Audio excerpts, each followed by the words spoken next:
ஒரு காலத்தில் பிரஷ்யா அப்படின்னு ஒரு தேசம் இருந்தது. இப்போ ஜெர்மனி இருக்குல்ல, இதோட பெரும்பகுதி ஒரு காலத்தில் பிரஷ்யாங்கிற பேரில் இருந்தது. அப்போ அதுக்கு அரசராக இருந்தவர் மகா ஃப்ரெடரிக், அதாவது ஃப்ரெடரிக் தி கிரேட் அப்படின்னு சொல்லுவாங்க. அந்த ராஜாவுக்கு ஒரு சந்தேகம்.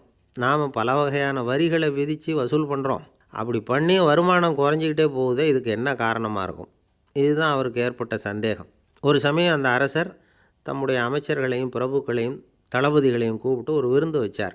விருந்து முடிஞ்சதும் அவங்கள பார்த்து இந்த சந்தேகத்தை கேட்டார். வரிகள் அதிகமாக விதித்து வருமானம் குறையறதுக்கு என்ன காரணம் அப்படின்னு கேட்டார். பல பேருக்கு இதுக்கு சரியாக பதில் சொல்ல தெரியல. அனுபவசாலியான ஒரு தளபதி எழுந்திருச்சார். அரசே, அது எப்படிங்கிறத இப்போ உங்களுக்கு காட்டுறேன்னார். உடனே ஒரு பெரிய பனிக்கட்டி ஒன்றை தன்னுடைய கையில் எடுத்தார். அதை அப்படியும் எப்படியும் திருப்பி பார்த்தார். அப்புறம் அடுத்தவர்கிட்ட கொடுத்தார். அவரும் அதை அப்படியும் இப்படியும் திருப்பி பார்த்துட்டு அடுத்தபடியாக இருந்தவர்கிட்ட கொடுத்தார். இப்படியே இதை ஒவ்வொருத்தராக பார்த்துட்டு ஒவ்வொரு கையாக மாறி கடைசியில் மன்னர் கைக்கு போய் சேர்ந்தது. மன்னர் கைக்கு அந்த பனிக்கட்டி போய் சேர்ந்தப்போ அது கொஞ்சம் கொஞ்சமாக உருகி ஒரு பட்டாணி கடலை சைஸுக்கு ஆகிட்டுது. மன்னர் யோசனை பண்ணார், வரி அதிகமாக போட்டாலும் வந்து சேர்றது குறைவாக இருக்கிறதுக்கு என்ன காரணம் அப்படிங்கிறது அவருக்கு புரிஞ்சு போச்சு. காலம்தான் மாறிக்கிட்டு இருக்கே தவிர இந்த கையூட்டு வாங்குகிற பழக்கம் மாறினதாக தெரியல. இன்னொரு ராஜா இருந்தார். அவர் தன்னுடைய ராஜாங்கத்தில் லஞ்ச ஊழலே சுத்தமாக இருக்கக்கூடாது அப்படின்னு நினச்சார். அவர்கிட்ட பல்வேறு துறைகளுக்கும் பொறுப்பாக இருந்த பல பேரும் ரொம்ப சுத்தமாகவும் நேர்மையாகவும் இருந்தாங்க. ஒரே ஒருத்தர் மட்டும் எல்லார்கிட்டையும் லஞ்சம் வாங்கிட்டே இருந்தார்.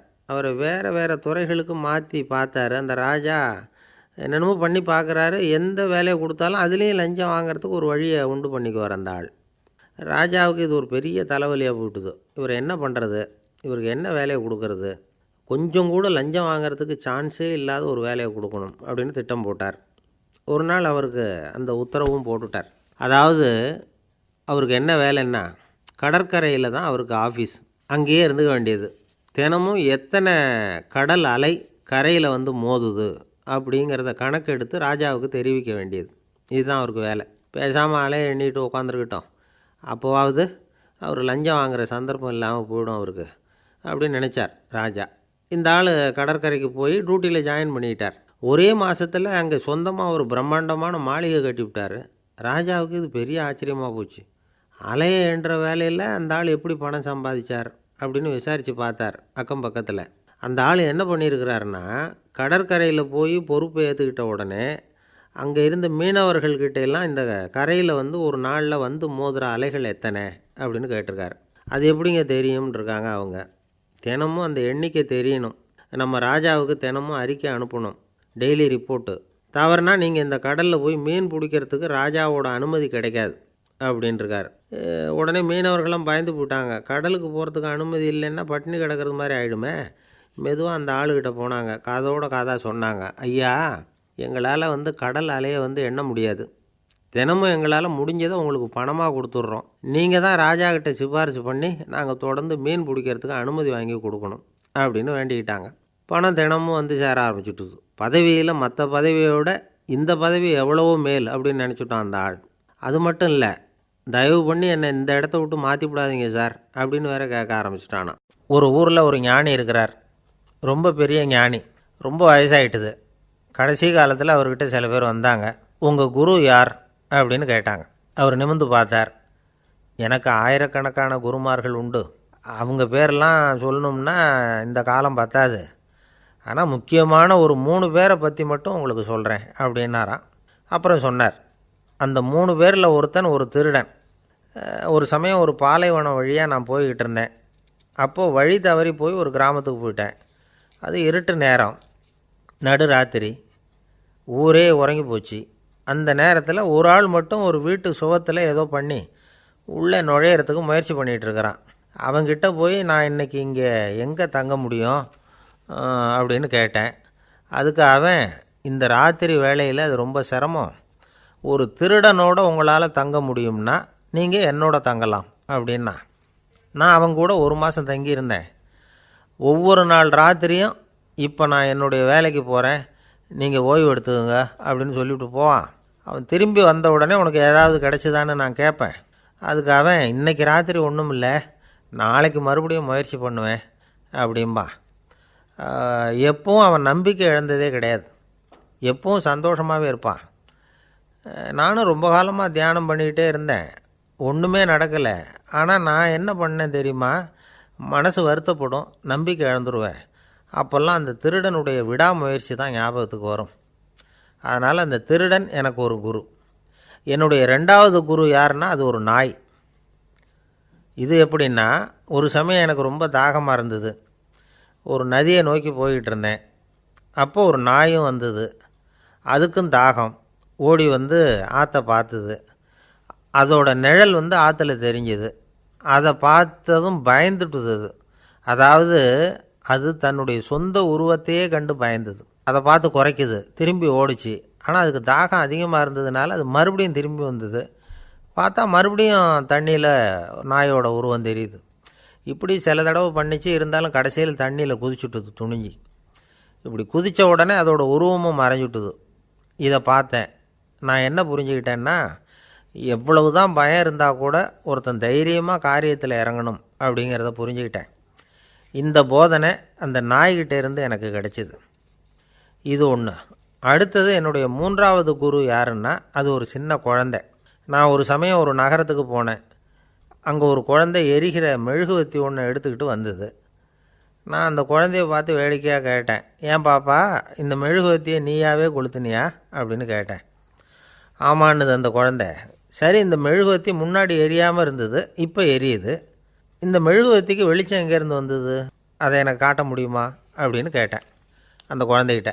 இதுக்கு அந்த குழந்தை சிரிச்சுக்கிட்டு அந்த மெழுகுவத்தியை ஊதி அணைச்சுட்டுது. அதுக்கப்புறம் என்னை பார்த்து கேட்டுது, இப்போ இந்த மெழுகுவத்தியின் வெளிச்சம் போனதை பார்த்தீங்க இல்லையா, அது எங்கே போச்சுன்னு எனக்கு சொல்லுங்க அப்படின்னுது. அந்த குழந்தை இப்படி கேட்டதும் என்கிட்ட இருந்த ஆணவம் அழிஞ்சுட்டுது. நான் படித்ததெல்லாம் அந்த வினாடியில் சுக்கு நூறாக போயிட்டுது. என்னுடைய முட்டாள்தனத்தை நான் உணர்ந்தேன் அப்படின்னு இவ்வளவும் அந்த ஞானி விவரமாக சொன்னாராம். அதனால் நாம் இன்னார்கிட்டே இருந்து தான் இதை கற்றுக்கணுங்கிறது இல்லை, யாருக்கிட்டே இருந்தும் எதையும் கற்றுக்கலாம். நம்மால் ஒருத்தன் ஒரு நாய் வளர்த்துக்கிட்டு இருந்தான். அந்த நாய்க்கு வால் கிடையாது. யாரோ ஏற்கனவே வெட்டி எடுத்துட்டாங்க. இந்த நாய் தான் சார் எனக்கு குரு, அதுக்கிட்டே இருந்து கூட நான் பாடம் கற்றுக்கிட்டு இருக்கிறேன் அப்படின்னா. அப்படி என்ன கற்றுக்கிட்டேன் இந்த வால் இல்லாத நாய்கிட்டே இருந்து அப்படின்னு கேட்டோம். நாம் யாருக்கிட்டேயும் வாலாட்டக்கூடாது அப்படிங்கிற பாடத்தை அதுக்கிட்டே இருந்து தான் நான் கற்றுக்கிட்டேன் அப்படின்னா. என்னை விட யோக்கியம் இந்த உலகத்தில் வேறு யாரும் இல்லை சார் அப்படின்னார் ஒருத்தர். அவரை விட அயோக்கியன் வேறு யாரும் இருக்க முடியாதுங்கிற முடிவுக்கு கேட்டவங்க வந்துட்டாங்களாம். மனுஷனுக்கு இருக்கிற ஒரு மிகப்பெரிய குறையே தன்கிட்ட இருக்கிற குறை அவனுக்கு தெரியாமல் போகிறது தான். ஆனால் அடுத்தவங்ககிட்ட இருக்கிற குறை இவனுக்கு தெளிவாக தெரிஞ்சிடும். ஒரு ஒட்டகம் ஒரு கொக்கை பார்த்து ஒரு கேள்வி கேட்டு தான். என்ன கேள்வி தெரியுமா? உன் கழுத்து ஏன் இப்படி வளைஞ்சி போயிருக்குது அப்படின்னு கேட்டிருக்கு. இதுக்கு உடம்பே வளைச்சல். இது போய் கொக்கை கிண்டல் பண்ணுது. இன்றைக்கி மனித சுபாவமும் கிட்டத்தட்ட இப்படி தான் இருக்குது. இந்த உலகத்தில் குறையில்லாத மனிதர்கள் யாரும் கிடையாது, நாம் உள்பட அப்படிங்கிறத முதல்ல நாம் நல்லா புரிஞ்சுக்கணும். ஒரு ஊரில் ஒரு விற்பனை நிலையம் இருந்தது. செல்ல பிராணிகளை விற்பனை செய்கிற நிலையம் அது. நாய், கிளி, பூனை இப்படி நிறைய வச்சு விற்பனை பண்ணிகிட்ருக்குறாங்க. நாய்க்குட்டி விற்பனை செய்கிற பகுதியில் ஒரு சிறுவன் நின்றுக்கிட்டு இருந்தான். விற்பனை செய்கிற ஆளுக்கிட்ட விலை கேட்டுக்கிட்டு இருந்தான். அதோ இருக்குதே அந்த நாய்க்குட்டி என்ன விலை அப்படின்னு கேட்டானா. 1000 ரூபா அப்படின்னாரான். சரி அது வேணாம், இது என்ன விலைன்றிருக்கான். 500 ரூபா அப்படின்னாரான். இந்த சின்ன பையன் கையில் வச்சுருந்தது வெறும் 50 ரூபா தான். அதனால் இதை விட குறைச்சலாக கிடைக்குமான்னு பார்த்துருக்கான். அந்த கடையில் ஒரு மூலையில் சரியாக கவனிக்கப்படாமல் ஒரு நாய்க்குட்டி படுத்து கிடந்தது. பாவமாக கத்திக்கிட்டு இருந்தது. அதை பார்த்ததுமே இவனுக்கு அது ரொம்ப பிடிச்சி போச்சு. உடனே அந்த கடைக்காரரை பார்த்து, அதுவும் அந்த மூலையில் படுத்து கிடக்குதே அந்த நாய்க்குட்டி என்ன விலை அப்படின்னு கேட்டிருக்கான். தம்பி, அது ஒரு கால் ஊனம், அதனால் அது உன்னோட குதித்து விளையாடவோ ஓடுறதோ அதால் முடியாத காரியம் அப்படின்ட்டுருக்கார் அவர். அது தெரிஞ்சு தாங்க கேட்குறேன், அதோட விலை என்ன அதை மட்டும் சொல்லுங்களேன் அப்படின்ட்டுருக்கான். தம்பி, இது கால் ஊனம் உள்ள ஒரு நாய். இதை போய் காசு கொடுத்து வாங்கிறதுக்கு யாராவது பிரியப்படுவாங்களா? இதை நான் உனக்கு இலவசமாகவே தர்றேன், எடுத்துகிட்டு போ அப்படின்னாரான். இதை கேட்டதும் அந்த சிறுவனுக்கு கோவம் வந்துட்டு தான். நீங்கள் ஒன்றும் சும்மா கொடுக்க வேணாம், இந்தாங்க 50 ரூபா, இதை வச்சுக்கிட்டு நாய்க்குட்டியை கொடுங்க அப்படின்ட்டுருக்கான். அவருக்கு ஒன்றும் புரியல, ஆச்சரியமாக இருந்தது. சரின்னு பணத்தை வாங்கிட்டு நாய்க்குட்டியை தூக்கி கொடுத்தார். அந்த சிறுவன் அந்த நாய்க்குட்டியை 2 கையாலையும் வாங்கினா, மார்போடு பிரியமாக சேர்த்து அணைச்சிக்கிட்டான். தெருவில் இறங்கி நடக்கிறான். அப்படி நடக்கும்பொழுது தான் பார்க்குறார், கடைக்காரர் வந்து ஆச்சரியமாக அவனை பார்க்குறார். அப்போ தான் அவருக்கு ஒரு விஷயம் புரியுது. அந்த சிறுவன் தெருவில் நாய்க்குட்டியை மார்போடு அணைச்சிக்கிட்டு விந்தி விந்தி நடந்து போய்கிட்டு இருக்கிறான். ஆமாம், அவனுக்கும் ஒரு கால் ஊனம். இந்த நாய்க்குட்டியை யாருமே வாங்க மாட்டாங்கன்னு நினச்சிக்கிட்டு இருந்தார். குறையுள்ள அதுக்கும் ஒரு எஜமானன் கிடச்சிட்டான். அதனால் ஊனம் ஒரு குறை இல்லை அப்படிங்கிற உண்மையை அந்த கடைக்காரர் புரிஞ்சுக்கிட்டாராம். நம்மால் ஒருத்தர் கொஞ்சம் வயசானவர், எழுந்திரிச்சு சரியாக நடக்க முடியாது, சாய்வு நாற்காலியிலேயே எப்பவும் உட்காந்துருப்பார். அவர் தனக்கு துணையாக ஒரு நாயை பக்கத்தில் வச்சுருந்தார். அதுவும் ரொம்ப வயசான ஒரு நாய், எழுந்திரிக்கவே சிரமப்படும், நடக்கவும் முடியாது. அவர் பக்கத்துலேயே இதுவும் சோர்ந்து போய் படுத்து கிடக்கும். அந்த பெரியவரை பார்க்க வந்த ஒருத்தர் கேட்டார், ஏங்க, ஒரு சின்ன பையனை உங்களுக்கு துணையாக வச்சுக்கப்படாதா? இந்த நாயை உங்களுக்கு பாதுகாப்பாக வச்சுருக்கிறீங்களே, உங்களுக்கு ஒரு ஆபத்துன்னா இது எப்படி உங்களுக்கு உதவ முடியும் அப்படின்னார். அப்போ அவர் சொன்னாராம், எனக்கு ஒரு ஆபத்துன்னா அந்த சமயத்தில் இந்த நாய் என்னை தனியாக விட்டுட்டு ஓடி போயிடாமல் இருக்கணும்ல, அதுக்காக தான் இதை நான் வச்சுருக்கிறேன் அப்படின்னாராம். ஒரே ஒரு ஊரில் ஒரு ராஜா இருந்தார். அவர் பேரில் மக்களுக்கு ரொம்ப மரியாதை. அவ்வளவு நல்லா ஆட்சி புரிஞ்சிக்கிட்டு வந்தார். அவருக்கு வயசாகிட்டுது. அதனால் ஒரு நாள் அமைச்சரை கூப்பிட்டார். இதை பாருங்கள், எனக்கு வயசாகிட்டுது, அதனால் இந்த அரச பொறுப்பையெல்லாம் நீங்கள் ஏற்றுக்குங்க அப்படின்னார். அதுக்கப்புறம் ராணியை கூப்பிட்டார். வா, நாம் இனிமேல் இங்கே இருக்க வேணாம், காட்டுக்கு போய் தவம் பண்ணலாம் அப்படின்னு கூப்பிட்டார். இந்த செய்தி மக்களுக்கு அறிவிக்கப்பட்டது. மக்கள் உடனே கூட்டம் கூட்டமாக அரண்மனைக்கு வர ஆரம்பிச்சிட்டாங்க. மன்னரை போய் பார்க்குறாங்க. அரசே, தாங்கள் வந்து எங்களுக்கு தந்தை மாதிரி, நீங்கள் காட்டுக்கு போயிட்டால் நாங்கள்லாம் இங்கே எப்படி இருக்க முடியும்? எங்களுக்கெல்லாம் எந்த துன்பமும் இல்லாமல் பார்த்துக்கிட்டு வர்றீங்க. இது மாதிரியான ஒரு அரசாட்சி இல்லைன்னா மக்கள் வந்து வாழ்ந்து என்ன பயன் அப்படின்னாங்க. இருந்தாலும் என்ன பண்ணுறது, வயசாகிட்ட காரணத்தினால இந்த முடிவுக்கு வர வேண்டியிருக்குது அப்படின்னாராம் ராஜா. அப்படின்னா நீங்கள் காட்டுக்கு போக வேணாம், நாங்கள் போகிறோம். நாங்கள் அங்கே போய் தவம் பண்ணுறோம், வழிபாடு பண்ணுறோம், கடவுள் வருவார், அவர்கிட்ட வரம் வாங்கிட்டு வந்துடுறோம் அப்படின்னாங்களாம். அப்படி சொல்லிவிட்டு உடனே எல்லோரும் காட்டுக்கு போனாங்க. நாட்டு மக்கள் எல்லாரும் ஒட்டு மொத்தமாக வந்து காட்டில் உட்காந்துக்கிட்டு தவம் பண்ணுறதை பார்த்தார் கடவுள். உடனே புறப்பட்டு வந்தார். எல்லோரும் இப்படி வந்து உட்காந்துருக்குறீங்களே, என்ன வேணும் உங்களுக்கு அப்படின்னு கேட்டார். உடனே மக்கள் எல்லாரும் ஒரு குரலில் சொன்னாங்க, சுவாமி, எங்கள் மன்னன் ரொம்ப நாளைக்கு நல்லபடியாக இருக்கணும், அவர் வந்து மகிழ்ச்சியாகவும் உடல் நலத்தோடும் இருந்தால் தான் நாங்கள் அமைதியாக வாழ முடியும் அப்படின்னாங்க. சரி, அதுக்கு என்ன செய்யணும் அப்படின்னார் ஆண்டவன். எங்கள் மன்னருக்கு இன்னும் ஒரு 100 வருஷம் ஆயுளை கொடுங்க அப்படின்னாங்க. அவ்வளவு தானே, சரி அப்படியே ஆகட்டும் அப்படின்னு சொல்லிவிட்டு ஆண்டவன் போயிட்டார். மக்கள் மகிழ்ச்சியோடு திரும்பி வந்தாங்க. மன்னா, கடவுள் வரம் கொடுத்துட்டார், நீங்கள் 100 வருஷம் வாழ போகிறீங்க அப்படின்னாங்க. இதை கேட்டதும் ராணி ராஜாவை வணங்கி, நான் தவம் செய்ய போகிறேன் அப்படின்னு புறப்பட்டாங்க. உடனே மக்கள் என்ன நினச்சாங்க தெரியுமா? ஐயோ, நாம் ராஜாவுக்கு மட்டும்தானே நீண்ட ஆயுள் வேணும்னு வரம் வாங்கினோம், ராணிக்கு வாங்கலையே, அதுதான் கோபத்தில் புறப்பட்டாங்க போல இருக்குது அப்படின்னு நினச்சி வருத்தப்பட்டாங்க. ஆனால் ராணி நினச்சது அது இல்லை. ராணி போய் தவம் பண்ணாங்க, கடவுள் காட்சி கொடுத்தார். இவங்க கேட்குறாங்க, சுவாமி, ராஜாவுக்கு மட்டும் 100 வருஷம் ஆயுள்னு வரம் கொடுத்துட்டீங்க, அப்படின்னா குடிமக்களும் 100 வருஷம் இருக்கணும். இப்படிப்பட்ட குடிமக்கள் இல்லைன்னா அப்படிப்பட்ட அரசன் இருந்து என்ன பிரயோஜனம் அப்படின்னாங்களாம். ஆண்டவன் பார்த்தார், சரி அவங்களும் 100 வருஷம் வாழ்வாங்க, அது மட்டும் இல்லை, நீயும் 100 ஆண்டு காலம் வாழ வரமளிக்கிறேன் அப்படின்னு சொல்லிவிட்டு மறைஞ்சிட்டார். இதில் ஆண்டவன் வர்றதும் மறையிறதும் முக்கியமில்லை. இதில் கவனிக்க வேண்டியது ஆள்கிறவனின் விசால மனம், குடிமக்களின் விசால மனம், ஆள்கிறவன் மனைவியினுடைய விசால மனம். இப்படி ஒரு நாடு இருந்துட்டுதுன்னா எப்படி இருக்கும் வாழ்க்கை நினச்சி பாருங்கள். அதனால தான் பெரியவங்கள்லாம் சொல்கிறாங்க, இதய வாசல் திறந்தே இருக்கணும், இதயத்தின் கதவுகளை மூடாதீங்க அப்படின்னு சொல்லுவாங்க. என்கிட்ட ஒருத்தர் சொன்னார், என்னுடைய இதய வாசல் எப்பவும் திறந்தே தான் இருக்குதுன்னார். எதனால் அப்படி சொல்கிறீங்க அப்படின்னு கேட்டோம். டாக்டரே சொல்லிவிட்டார், என்னுடைய இதயத்தில் ஒரு ஓட்டை இருக்குது அப்படின்னு, வால்வு சரியில்லையா அப்படிங்கிறார். பொங்கல் திருநாள், பொங்கல் திருநாள்னால் இது ஏதோ அறுவடை திருநாள் அப்படின்னு சொல்லுவோம். அதாவது வருஷம் பூரா நாம் பாடுபட்டு அதனுடைய பலனை அனுபவிக்கிற நாள் அப்படிங்கிறது நாம் சொல்லிகிட்டு இருக்கிறது. இது முக்கியமாக இது வந்து ஒரு நன்றி அறிவிப்பு நாள் அப்படின்னு சொல்லுவாங்க. இன்றைக்கி வந்து நிறைய நன்றி அறிவிப்பு கூட்டம்லாம் நடந்துக்கிட்டு இருக்குல்ல, அது மாதிரி விவசாயிகள் நடத்துகிற ஒரு நன்றி அறிவிப்பு விழா இது. யாருக்கு நன்றி சொல்கிறாங்கன்னா ஆதவனுக்கு, அதாவது சூரியன் இல்லைன்னா விவசாயம் இல்லை. அதனால் ஆதவனுக்கு நன்றி செலுத்துகிற நாளாக இந்த பொங்கல் திருநாளை நாம் கொண்டாடுறோம். அதாவது இந்த பொங்கலில் விவசாயிகள்கிட்டேருந்து நிறைய பண்புகளை நாம் தெரிஞ்சுக்க வேண்டிய நாள் இது. விவசாயிகள் அவங்க விவசாயம் முன்னேறி இருக்கிற அளவுக்கு விவசாயிகளுடைய வாழ்க்கை தரம் முன்னேறலை. அந்த அளவுக்கு அவர்கள் நாட்டுக்காக உழைச்சிக்கிட்டு இருக்கிறாங்க. அந்த காலத்திலே அதை பற்றி ஒரு கதை சொல்கிறது உண்டு. ஒரு வயசான ஆள் நிலத்தில் ஏறு உழுதுகிட்டு இருந்தாராம்.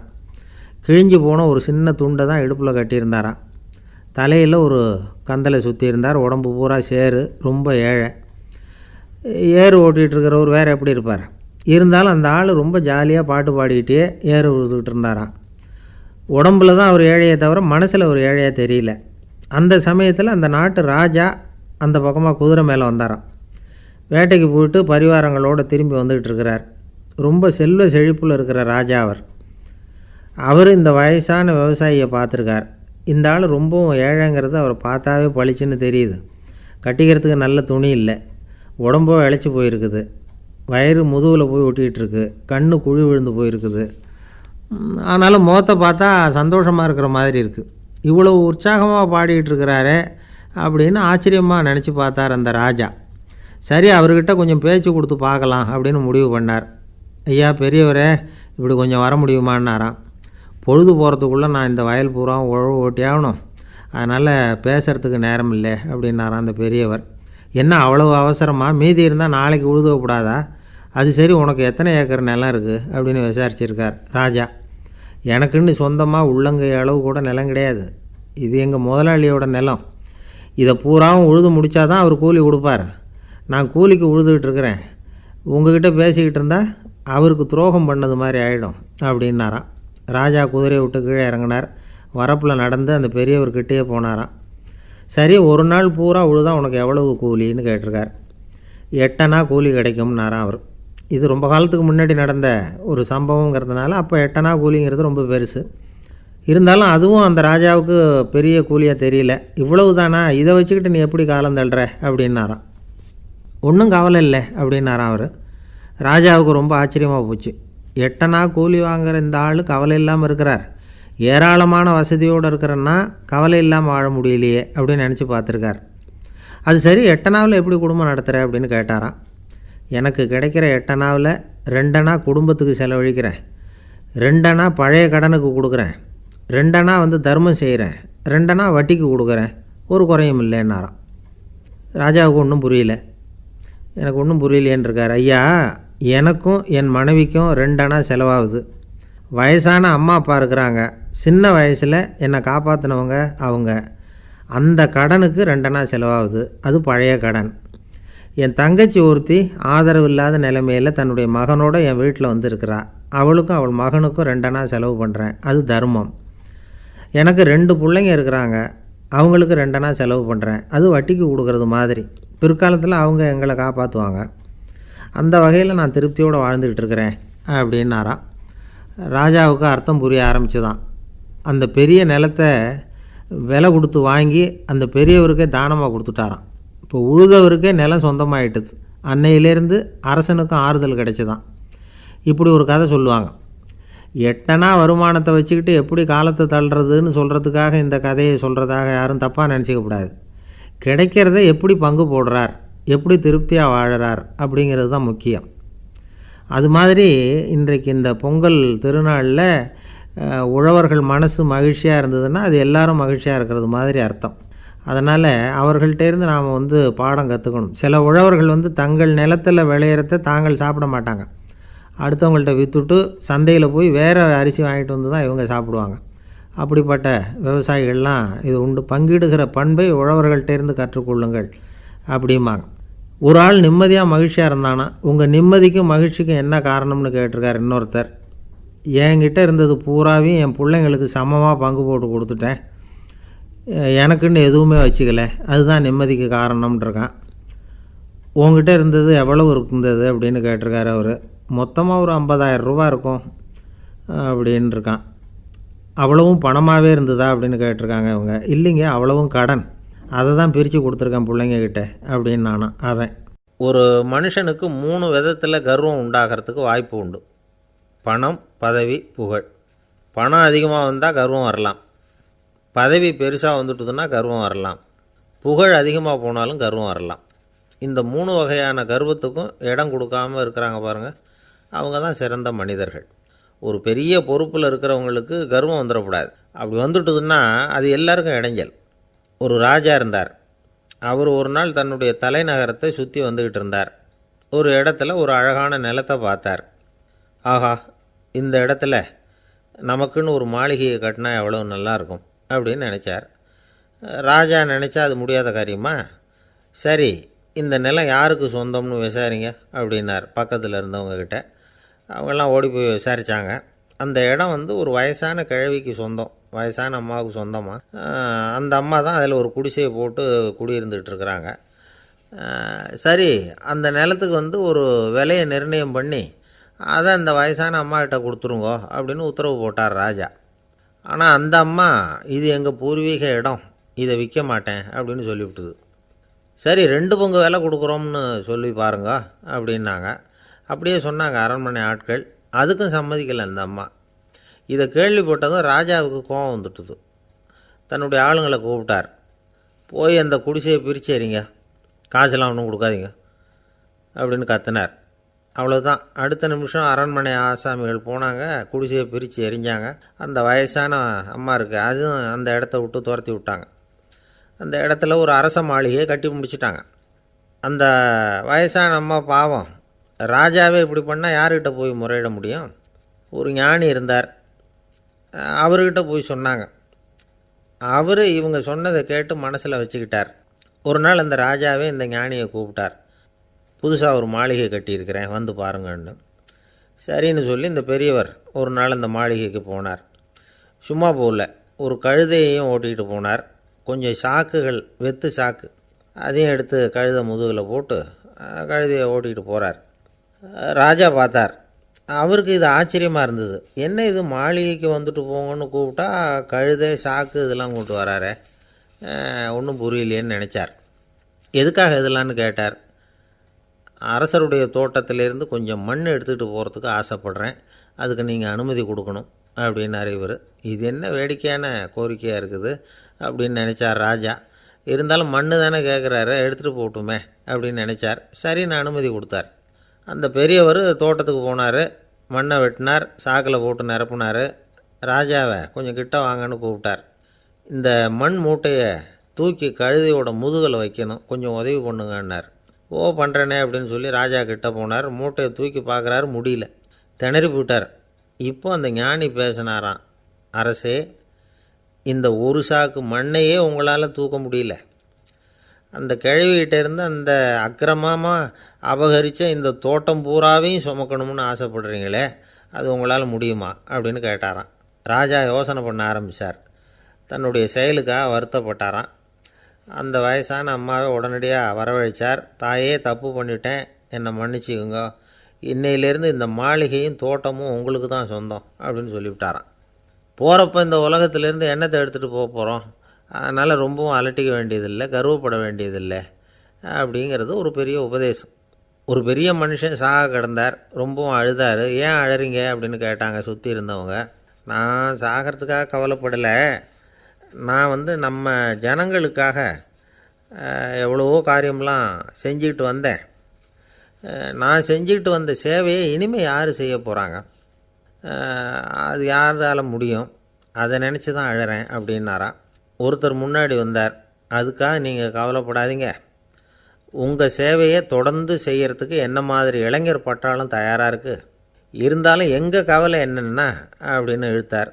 என்ன சொல்லுங்கன்னு கேட்டார் அவர். நீங்கள் இது வரைக்கும் என்ன சேவை செஞ்சுக்கிட்டு வந்தீங்க, அதுதான் எங்களுக்கு இன்னமும் புரியாத புதிராக இருக்குது அப்படின்னாராம் அவர்.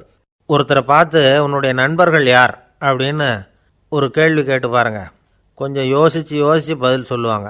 அவங்கக்கிட்டேயே உன்னுடைய எதிரிகள் யார் அப்படின்னு கேளுங்க, கடகடன்னு ஒப்பிச்சிருவாங்க. நம்ம மனசு இருக்க, அது எப்படின்னா, நம்ம நண்பர்களை விட எதிரிகளை அது நல்லா ஞாபகத்தில் வச்சுக்கும். இது ஒரு ஆச்சரியமான உண்மை. உங்களால் நண்பர்களை மறந்துட முடியும், ஆனால் எதிரிகளை மறந்துட முடியாது. இது ஒரு வேடிக்கையான நிலைமை தான். அழகான தருணங்களை நாம் ஏன் மறந்துடுறோம்? இது இயற்கை.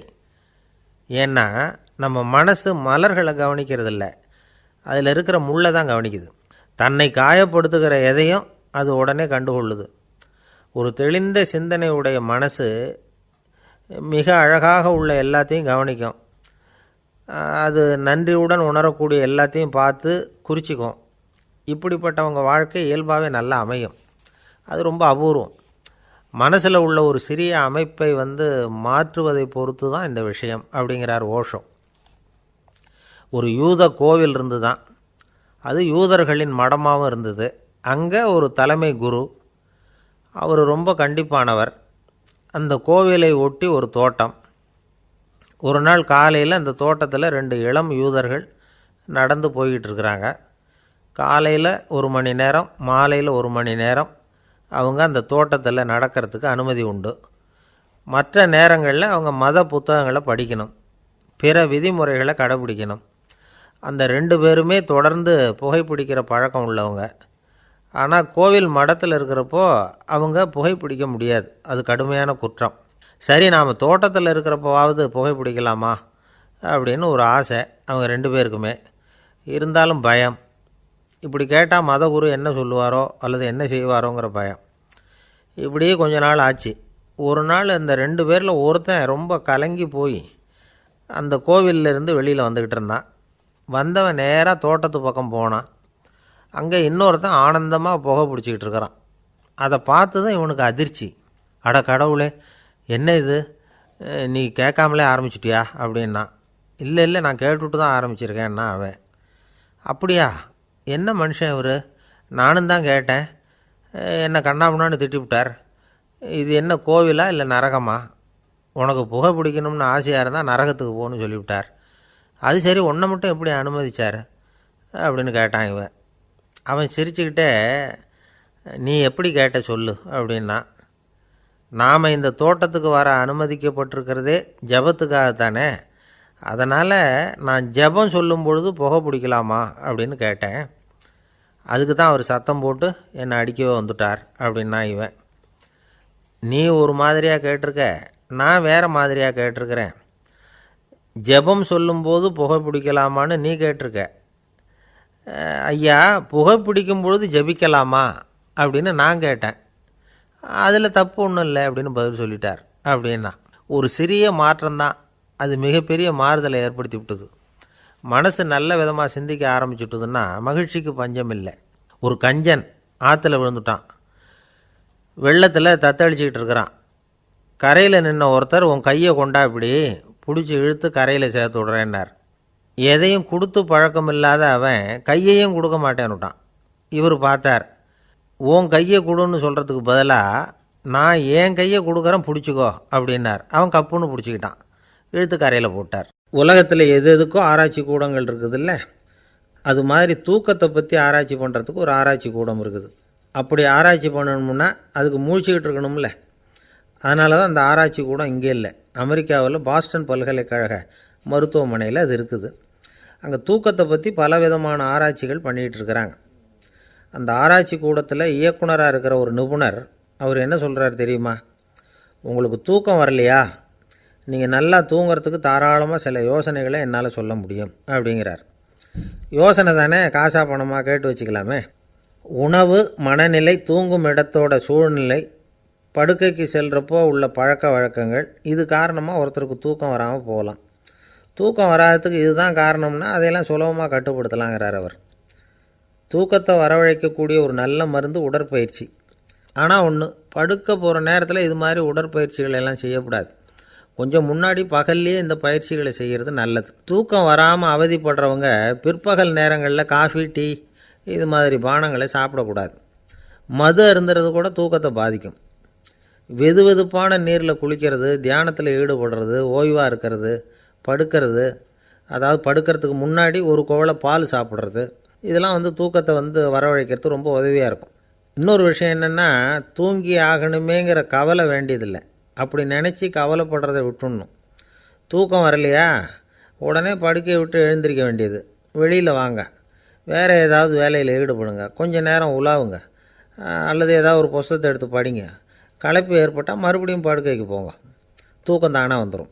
ஒரு விஷயத்தை மட்டும் நல்லா ஞாபகத்தில் வச்சுக்கணும். படுக்கைக்கு போகிறப்போ உங்கள் மற்ற எல்லா பிரச்சனைகளையும் மறந்துடணும். அது எப்படி சார் முடியும்? அந்த நேரம் தானே எல்லா பிரச்சனையும் வரிசையாக ஞாபகத்துக்கு வருது அப்படின்னு நாம் நினைக்கலாம். ஆனால் பழக்கத்தில் அதை நாம் மாற்றிக்க முடியும். கொஞ்சம் முயற்சி பண்ணணும், அவ்வளோதான். இது எல்லாமே ஆராய்ச்சி பண்ணி பார்த்துட்டு அந்த நிபுணர் சொல்கிற கருத்து தான். இன்னொரு விஷயமும் அவர் சொல்கிறார். அது என்னென்னா, உடல் கோளாறு காரணமாக தூக்கம் வராமல் அவதிப்படுறவங்களுக்கெல்லாம் இந்த யோசனைகள் சரியாக வராது அப்படிங்கிறார். அதுக்கெல்லாம் மருத்துவ சிகிச்சை கொடுத்து தான் சரி பண்ணணும். சில பேருக்கு நடு ராத்திரியில் மூச்சு திணறல் ஏற்பட்டு தூக்கம் வராமல் போயிடும். ஊரெல்லாம் தூங்குறப்போ தான் மட்டும் தூங்காமல் மூழ்கிட்டு இருக்கிறது, ஊரெல்லாம் மூழ்கிட்டு இருக்கிறப்போ தான் மட்டும் தூங்குறது, இது மாதிரி கோளாறுகளால் சில பேர் பாதிக்கப்படலாம்.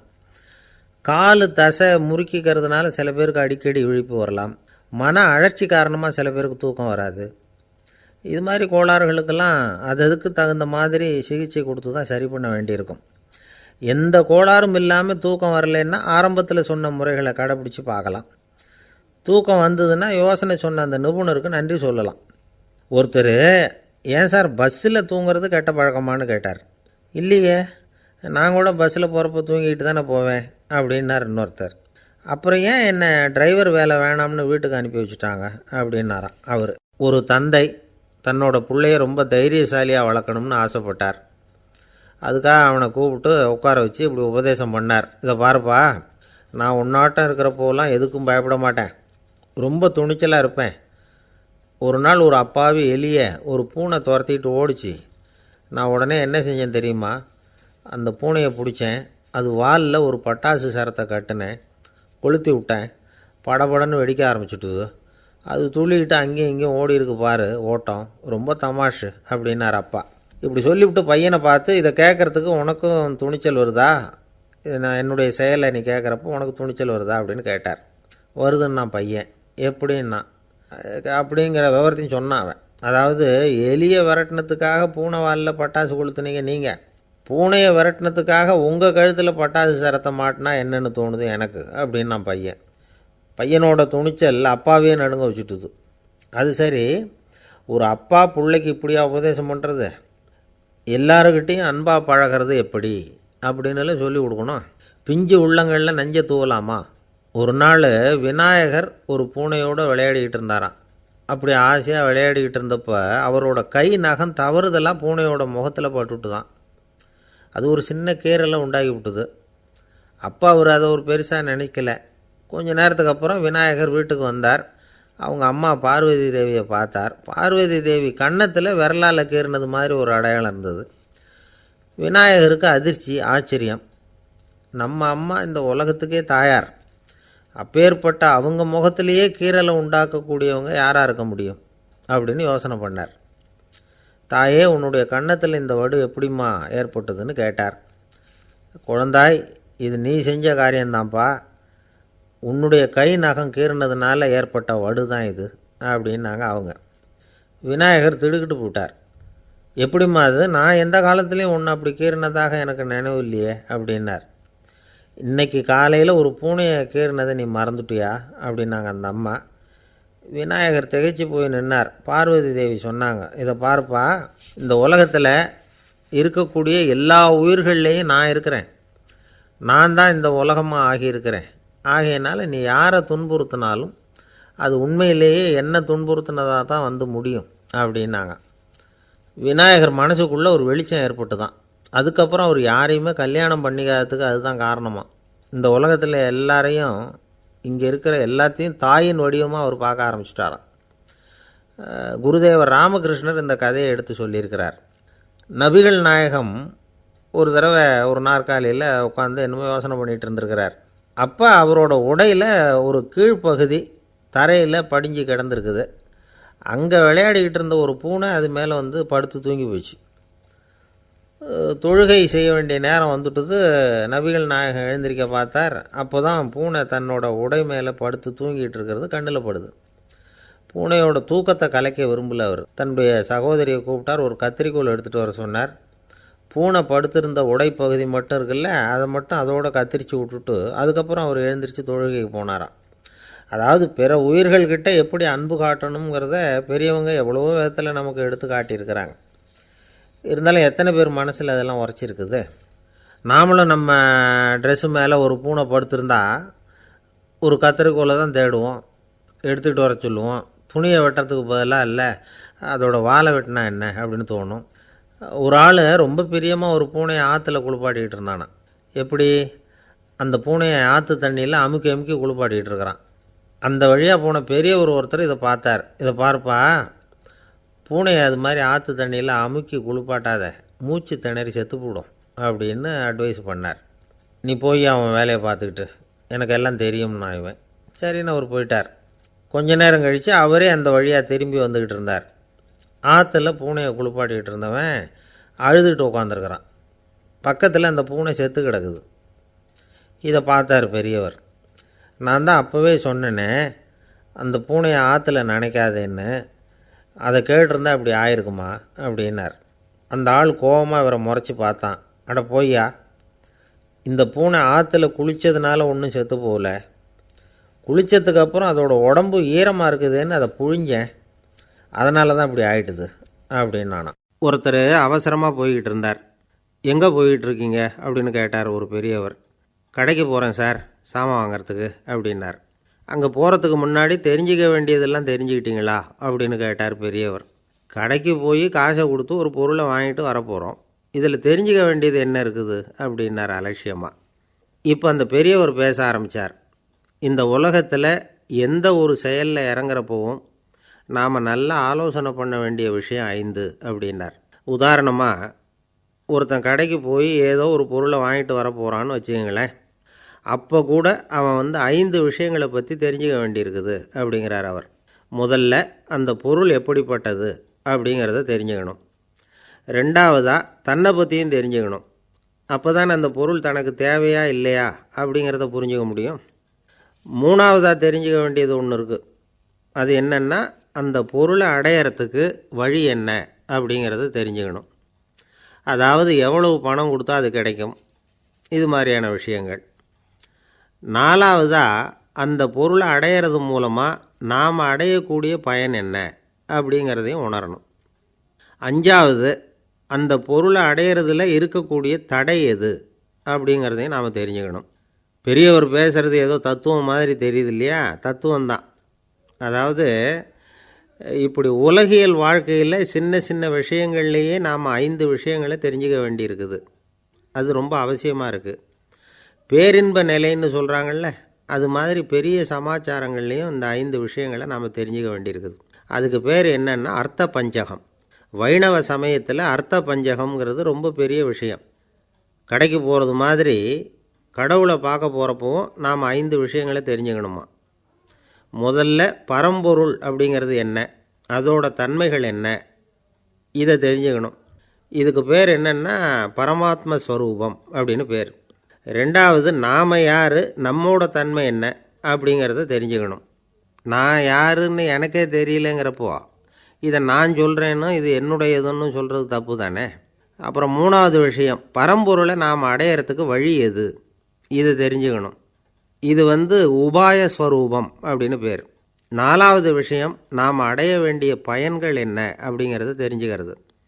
இதுக்கு புருஷார்த்தம் அப்படின்னு பேர். அஞ்சாவது, அந்த பயனை அடைய விடாமல் தடுக்கிற தடைகள் யாவை அப்படிங்கிறத தெரிஞ்சுக்கிறது. இது விரோதி ஸ்வரூபம். இதைத்தான் தடையியல் அப்படின்னு சொல்கிறாங்க. அதாவது பரமாத்மாவை பற்றிய அறிவு, ஜீவாத்மாவை பற்றிய அறிவு, உபாயம் பற்றிய அறிவு, புருஷார்த்தம் பற்றிய அறிவு, இந்த 4 அறிவுக்கும் எதிரடையாக, அதாவது அதையெல்லாம் தப்பாக புரிஞ்சுக்கிறதால உண்டாகக்கூடிய அறிவு விரோதி ஸ்வரூபம். என்ன இது தகவலில் ஏதாவது கதை சொல்லுவீங்கன்னு பார்த்தா ஏதோ தத்துவம் பேசிகிட்டு இருக்கிறீங்களே அப்படின்னு நினைக்கலாம். இதுவும் தெரிஞ்சிக்க வேண்டிய ஒரு பெரிய விஷயந்தான். காதில் போட்டு வச்சா எப்போவாவது உபயோகப்படும். என்னுடைய நண்பர் ஒருத்தர் ஒரு நாள் என்கிட்ட சொன்னார், சார், அடுத்த மாதம் தஞ்சாவூரில் ஒரு கல்யாணம், போகிறதா வேண்டாமா அப்படின்னு ஒரே குழப்பமாக இருக்குது அப்படின்னார். நான் உடனே இந்த அர்த்த பஞ்சக உபதேசம் பண்ண ஆரம்பித்தேன். அவர் எல்லாத்தையும் பொறுமையாக கேட்டுவிட்டு, சரி சார், நான் போகிறதுன்னு முடிவு பண்ணிவிட்டேன்னார். எப்படி இந்த முடிவுக்கு வந்தீங்க அப்படின்னு கேட்டேன். அவர் சொன்னார், சார், அந்த 2வது பாயிண்ட் ஒன்று சொன்னீங்களே, அதை புரிஞ்சுக்கிட்டதுக்கு அப்புறம்தான் இந்த முடிவுக்கு வந்தேன் அப்படின்னார். என்ன 2வது பாயிண்ட்டுன்னு? அதாவது தன்னை பற்றி புரிஞ்சுக்கணும் அப்படின்னு சொன்னீங்க. உடனே என்னை பற்றி புரிஞ்சுக்கிட்டேன். நான் யாருங்கிறது எனக்கு தெரிஞ்சுது. உடனே போகிறது தான் நல்லதுன்னு முடிவு பண்ணிவிட்டேன்னார். நீங்கள் யாருன்னு கேட்டேன். நான் தான் சார் அந்த கல்யாணத்தில் தாலி கட்ட வேண்டிய மாப்பிள்ளை அப்படின்னார்.